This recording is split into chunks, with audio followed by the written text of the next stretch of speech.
let me tell you how I believe I manifested this tumor, okay? You guys are ready for this? Are you guys ready for this? So get your popcorn, take your notes, because you do not want to do what I did, okay? And it goes a little something like...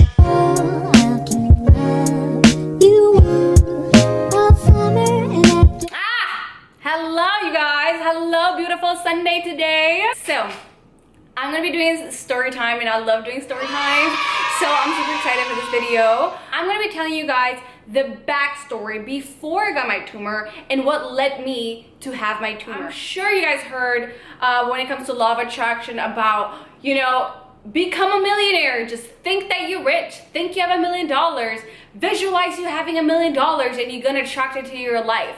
So you know what, that shit actually kind of works too, but it's obviously more complex. For the sake of this video, just remember this: law of attraction is a thought with emotion, and your energy is focused on those things, and those things are gonna manifest into your life. Okay, wherever you put your energy to, that's what life is gonna give you back. Let's go back to 2016. 2016, I was finishing high school. I was taking the IB program, which is the International Baccalaureate program. The IB students, you guys know what's up. So I was on my last year of the IB program, and your sis was so stressed out, 6 weeks away from my exams, and I did not feel prepared at all. The exams that you take for this school, guys, I know it may sound really boring, but trust me, it's a part of the story, and you guys need to listen up to the details. I'm gonna try to make this as short as possible, but Listen up. so the exams was based on everything that I needed to know for the past 2 years that I learned in the school. Okay, so I was stressed out. Like, I was super stressed out. I didn't feel like I knew enough, and I didn't want to fail the exam, because if you fail, you have to repeat. I had two friends in my, well, they weren't my close friends, but you know, like classmates. I had two classmates that were able to talk to the teacher to take half of their exams this year and half of their exams next year, so they won't really fail, and they were able to have like a flexible schedule. My classmates that were able to divide their exams for this year and then for next year, because they had a doctor's letter, you know, diagnosed them with depression, and I feel so bad for them. I'm sorry they had to go through that. They weren't emotionally able to study for the exam, and the school accepted that and said, okay, you know what, we'll make an exception. You take half of your exams this year and half of the exams next year, because this has something to do with your health. So I went to the principal and I was like, hi, I'm being very stressed lately, and it's causing problems at home. I'm not feeling like myself, like I'm crying, going to sleep, like I really am emotionally not okay with this exam. I don't think I can take it. I don't think I can handle it. The principal said, sorry, we can't allow you to do that. You need to have a doctor's letter diagnosing with you for something, or else we can't take it.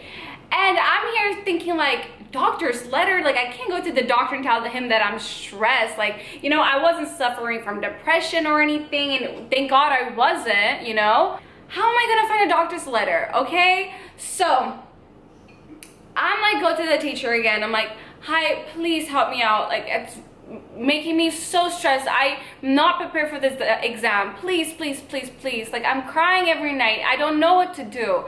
And the teacher's like, you need to have a doctor's letter, you know. And I knew I wasn't gonna be able to get a doctor's letter. And also, like, at high school, I wasn't paying no bills. My dad was paying no bills, and he was not gonna pay me a doctor bill, okay?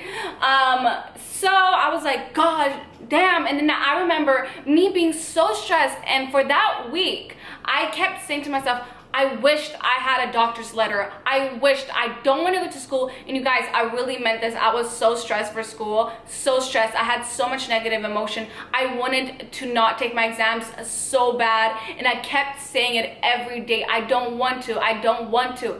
And I started kind of mentally checking out. And then, you guys, one morning, just one random morning, I'm waking up to walk to class. I explained more about how I found out I got the tumor, so you guys watched that video. I'm not gonna go in depth, but One day I wake up, I feel the pain, escalates me for having an ambulance. I go to the doctor and they tell me I have a tumor. And I'm like, what? And then I go in for another examination because they had to, you know, really check the x-rays. I went to all these x-rays and all that stuff, and they told me, hi, hi, you have a tumor. You have a tumor and you won't be able to do activities, move around and all that stuff for at least a month. And I'm like, what? And they said that they will schedule an appointment for an operation within like 2 weeks at that time. So that literally hit exactly when my exams was supposed to be. And keep in mind, you guys, this was a big surgery. Like, I wasn't able to do activities. I wasn't able to do none of that, you know? I had to miss a lot of my classes in school because I was going to appointments after appointments because they had to sample to see what, you know, tumor I have, whether it's cancerous. They had to keep doing these x-rays, blood tests. I was going to so many appointments that I was missing school. They told me my surgery date would be the 27th of April, and my exam was May 1st.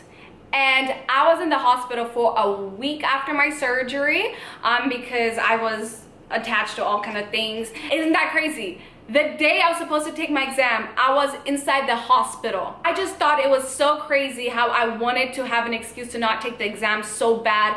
And I was thinking of a doctor's letter and all that.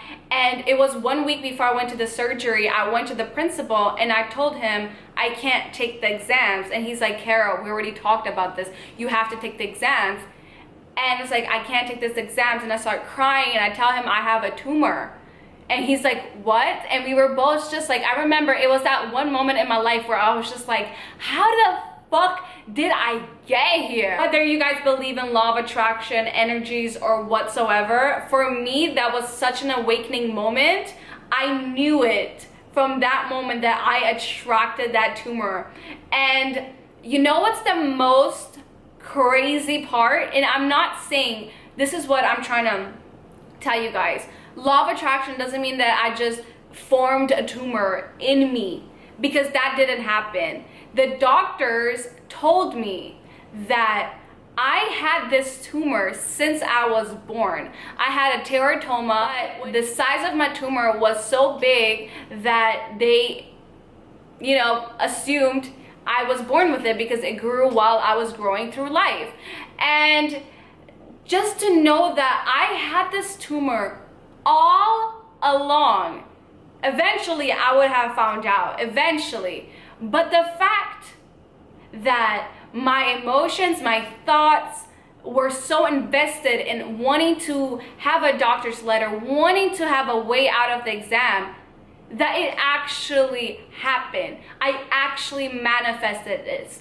The tumor showed up at the time where I wanted it to show up. And let me tell you, this was the most important lesson I ever had in my entire life.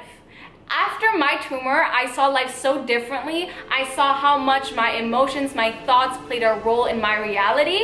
And I think the purpose of me even being born with a tumor and it showing up in that time of my life was so crucial for me. I wanted to share this with you guys because I want you guys to know that it's important to be careful to what you're wishing for. It is important to choose your thoughts wisely. You can't stop yourself from thinking bad thoughts, but you are responsible for stopping putting energy and emotion into them. Because once you put emotion and energy to a thought and you hang on to it, that's you creating your reality. And that's something that I learned. And I'm sharing this with you guys today because we, every single day, we complain about things that we wished we had or things we wish we didn't have, but we really don't mean it, okay?